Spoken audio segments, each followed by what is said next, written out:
Hi folks, it's Trish here from Patty Cake. So this is a pud that tastes absolutely delicious. It's Apricots Under a Cloud, recipes from Jocelyn Dimbleby. So I must say it looks a bit like an ugly duckling pudding, so it doesn't look pretty, but it does taste amazing. Anyway, give it a go. Let me know what you think and happy baking. Bye for now. So I thought I'd make this recipe called Apricots Under a Cloud. It's by Jocelyn Dimbleby. I made this pudding, it's a pudding, and I made it, it must be about 25 years ago, more than probably, and I lost the recipe and I found it again. So I thought I would make it. We're going out tonight, it's New Year's Eve 2022. And I said I'd take a pud to my friend, so this is what we're going to take, an Apricots Under a Cloud pudding by Jocelyn Dimbleby. So I'll go through other ingredients a bit later, but it's done in two phases, 2 steps. So because of that, I thought I'd show you just the ingredients for just this first step first. So I've got here 225 grams of apricots. These are ready to eat apricots. I've got 50, or is it 55? One sec.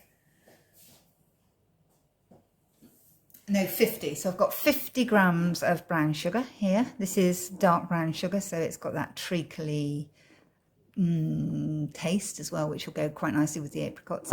And I've got 450 mils of just cold water here. So this is step 1. We're just going to put all of these ingredients into a saucepan very, very gradually. Just get my prompt. Very gradually bring it to the boil, and then you just simmer it gently for about 45 minutes. And what you want is for the liquid to go kind of thick and syrupy. So you don't want the apricots just floating in water. You want this to be combined and make it nice and syrupy. So we'll do that. Right, so in go the apricots in my saucepan. You could cut these up if you wanted to, but I'm not going to. I'm just going to leave them whole because they'll mush up anyway. Then I'm going to put just half my water in first.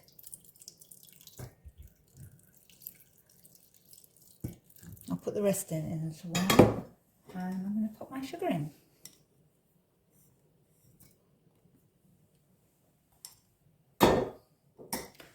Then on a gentle heat.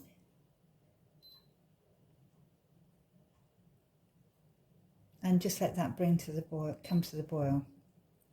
I made this pud, I remember, as I said, some time ago, and it really is delish. So I'll come back when this is boiled up a bit and I'll show you what it looks like. So you just don't want to do this, before I go, you just don't want to do this fast because it'll burn this sugar. So you just want to get this sugar well and truly dissolved, and then you can rack the heat up a bit to bring it to boiling. Then I'm going to cover it. No, I'm not. I'm going to bring it to boiling. Then I'm going to put in the rest of the water. And then I'll cover it and let it simmer for about 45 minutes. See what happens then.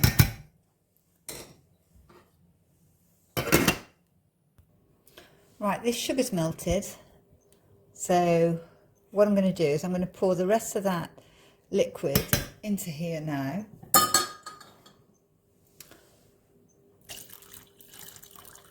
Seems a lot of liquid to me. I can't remember this, but let's hope that goes all nice and gooey.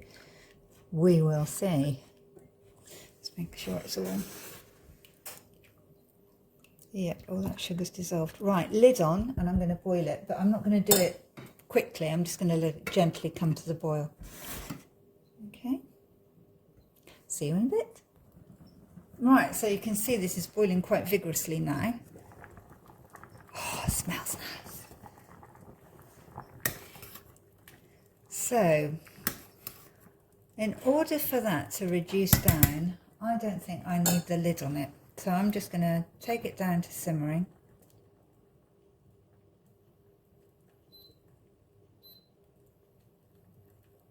And and I'm going to let it simmer. A bit more than that.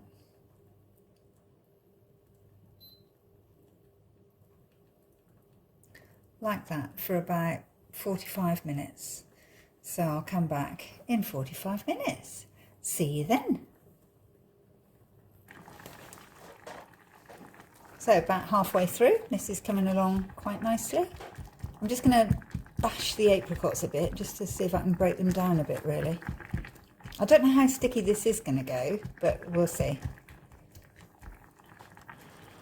Right, here we go. So this is after 30 minutes. And it's reduced down quite a bit, actually. So I'm going to say that's okay after 30 minutes because I don't want it to go absolutely dry. So that's smashing. And I'm going to put that now in the bottom of a dish. So I've got a glass dish here, which is great to see your pudding. But you can do it in any dish at all. It's just going to go in the bottom like that. So this quantity is supposed to feed between 6 and 8 people, but we'll see. I guess you could double this up if you had a really big bowl and you were having a really big party. So the next lot of ingredients. So what we have here is caster sugar, 175 grams in total. So I've got 125 grams of caster sugar here and 50 grams here, and that's because we use these two quantities at different times in the next process. So 175 grams of caster sugar. We have the juice. The recipe says the juice of half a lemon, so I've got the juice and the flesh in here because I like using the flesh anyway, and that is a whole lemon. I may just use that, a whole lemon, but we'll see. So that's that. We've then got 225 grams of cream cheese and 300 ml of sour cream. So this is a 300 ml tub, so don't need to weigh that out. Then we have 4 egg whites and 2 egg yolks. So basically you need 4 eggs. These are large-ish ones.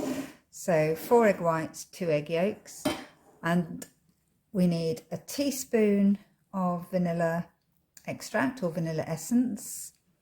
And the last thing, which I haven't got on here, we just need a pinch of salt. That's pretty standard with most cooking. You always need a pinch of salt, I guess. So this is what we do. Right, so the next 2 steps you can do by hand. You don't have to have an electric mixer or an electric hand mixer, but it really does help. So we've got one process where we combine most of these ingredients together, and another process where we've got to whisk up these egg whites to make a meringue. So if you've got a stand mixer or a hand mixer for just that, it saves a lot of time and effort, because whisking meringue by hand with a balloon whisk is hard work. But anyway, you can do it by hand. So for this next step, we need absolutely all of our ingredients except for the egg whites and the 50 G's of caster sugar. So all we do, we start off by putting in the bowl the cream cheese. So that goes in. And then we're just going to whisk this up. Soften it up a bit. Oops, sorry. I hit you. That's standard.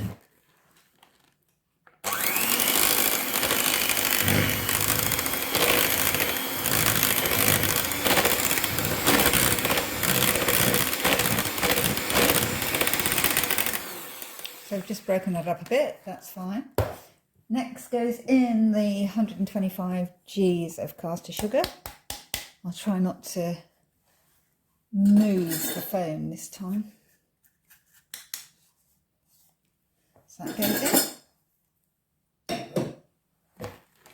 And whisk it up.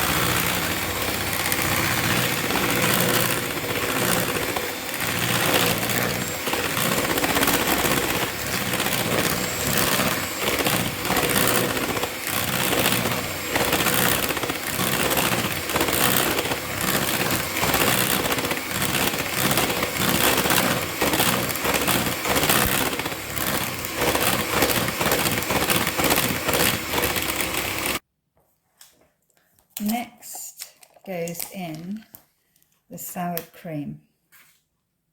It'd be helpful if my hands weren't in the way. So next goes in the soured cream. So we'll give that a quick whisk.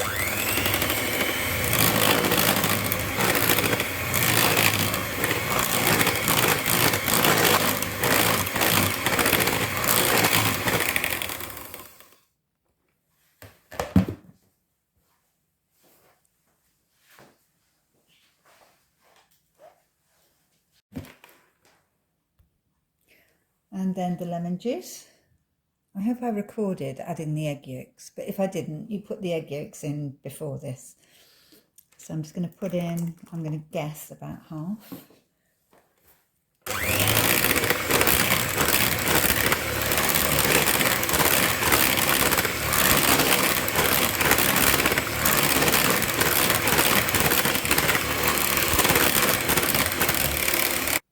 So what that lemon juice is going to do is thicken the creams up again. So a teaspoon of vanilla essence. So whip this in.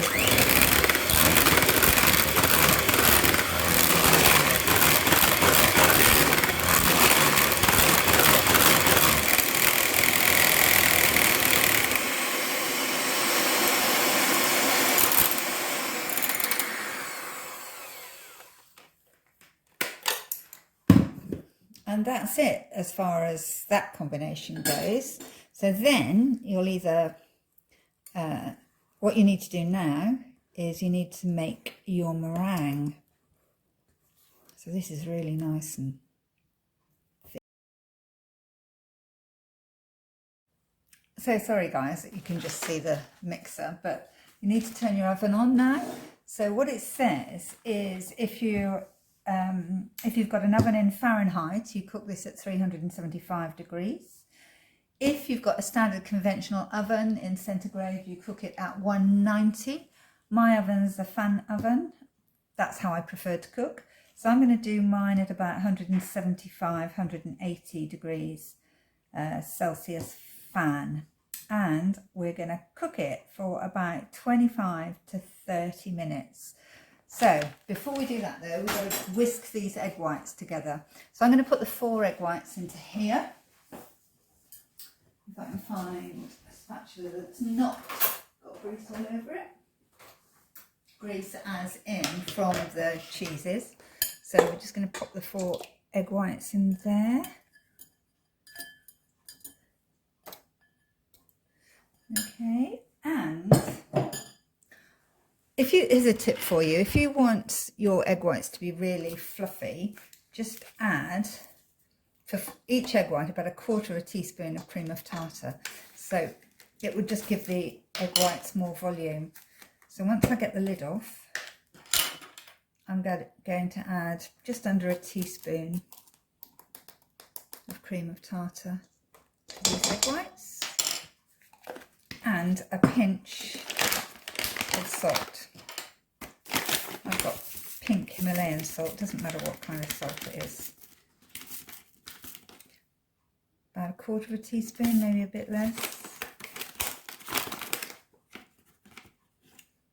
So that's going in. And then what we're going to do is whisk that up until it's got that soft peak stage. So here we go. Whisk down, start it off slowly.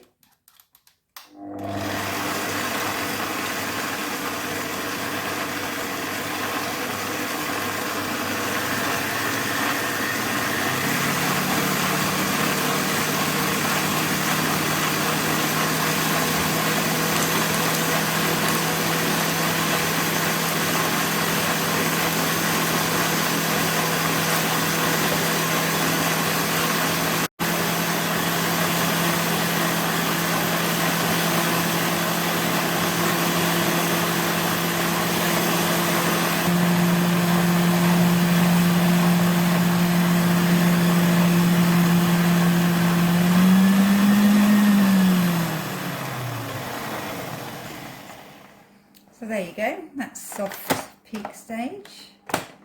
So So it is there, it's peeking up and it's quite soft. So there's lots of air in that. So what we do now, we need to get that air into the cream cheese mixture that we've got. So, whoops, that's my oven saying it's 180 degrees or 175, whatever I've put it on. So we need to just fold this in really gently. And this is why it's best to do it by hand rather than put it in the mixer. So just pop it in to the cream cheese. So it's not stiff peaks, it's just soft peaks.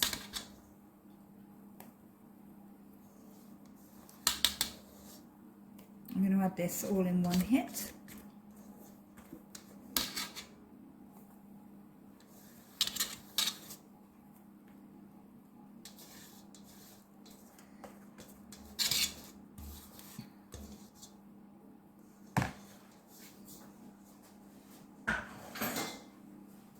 Just really gently, go the other side.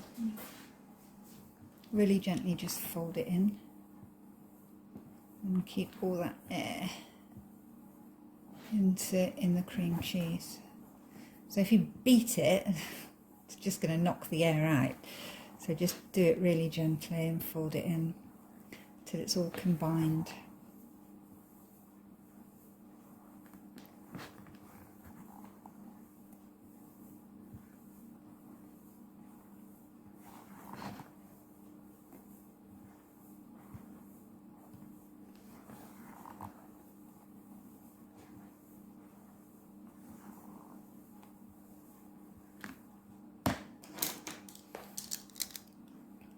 Put my glasses on so I can see what I'm doing.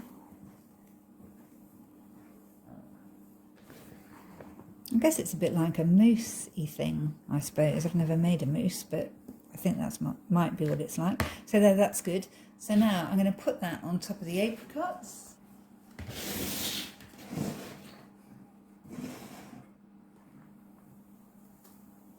Ooh, it's kind of poured in quite quickly. And this is why I guess she calls it, Jocelyn Dimbleby calls it apricots under a cloud, because it does, it looks just like a cloud. I thought that this wasn't going to be enough for the number of people. I think there's going to be 8 people at my friend's New Year's Eve dinner tonight. And I thought, I'm not so sure that this is going to be enough to feed 8 people, but it just might be.